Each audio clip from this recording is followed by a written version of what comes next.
వ్యభిచారము చేయవద్దని చెప్పబడిన మాట మీరు విన్నారు గదా.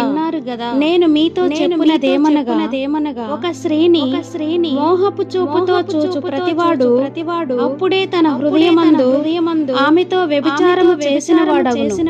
నీ కుడికన్ను నిన్ను అభ్యంతరపరచిన ఎడల దాని పెరికి నీ యొద్ద నుండి పారివేయుము.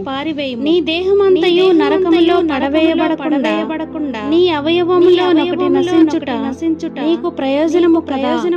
నీ కుడి చెయ్యి నిన్ను అభ్యంతరపరచిన ఎడల దాని నరికి నీ యొద్ద నుండి పారివేయుము.